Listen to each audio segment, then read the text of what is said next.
ഉണ്ണീശോയുടെ പ്രിയപ്പെട്ടവരെ, മംഗളവാർത്താ കാലം ഇന്ന് ആരംഭിക്കുന്നു. മംഗളവാർത്താ കാലത്തിലെ 4 ഞായറാഴ്ചകളിലും വായിക്കുന്ന സുവിശേഷ ഭാഗം പ്രപഞ്ചത്തിന് മുഴുവനുമുള്ള മംഗളവാർത്തകളുടേതാണ്.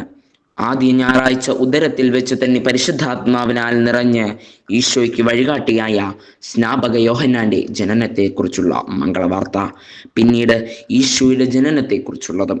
മൂന്നാമത്തെ ഞായറാഴ്ച സ്നാപക യോഹന്നാന്റെ ജനനവും, നാലാമത്തെ ഞായറാഴ്ച ഈശോയുടെ ജനനത്തെക്കുറിച്ചുള്ള ലോകരക്ഷകൻ മണ്ണിൽ അവതരിക്കുന്നതിനെ കുറിച്ചുള്ളതും.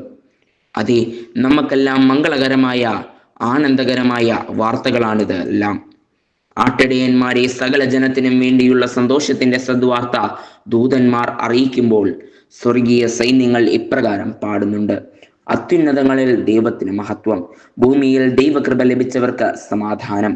അതെ, ദൈവമക്കളായ നമുക്ക് സമാധാനവും ആനന്ദവും നൽകാനായാണ് ഉണ്ണീശോ മണ്ണിൽ അവതരിച്ചത്.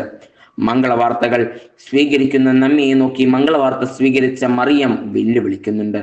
മംഗളവാർത്ത ലഭിച്ച പരിശുദ്ധ അമ്മ തിടുക്കത്തിൽ യാത്ര ചെയ്ത് ഇളയമ്മയായ എലിസബത്തിന്റെ അടുക്കൽ എത്തി അവളെ ശുശ്രൂഷിക്കുന്നു.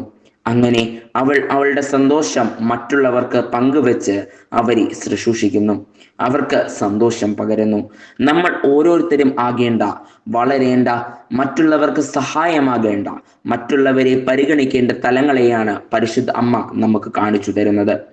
ഇന്ന് ഒരു ജപമാല ചൊല്ലി നമ്മെ തന്നെ ഉണ്ണീശോയ്ക്ക് കാഴ്ചവെച്ച് നമുക്ക് പ്രാർത്ഥിക്കാം.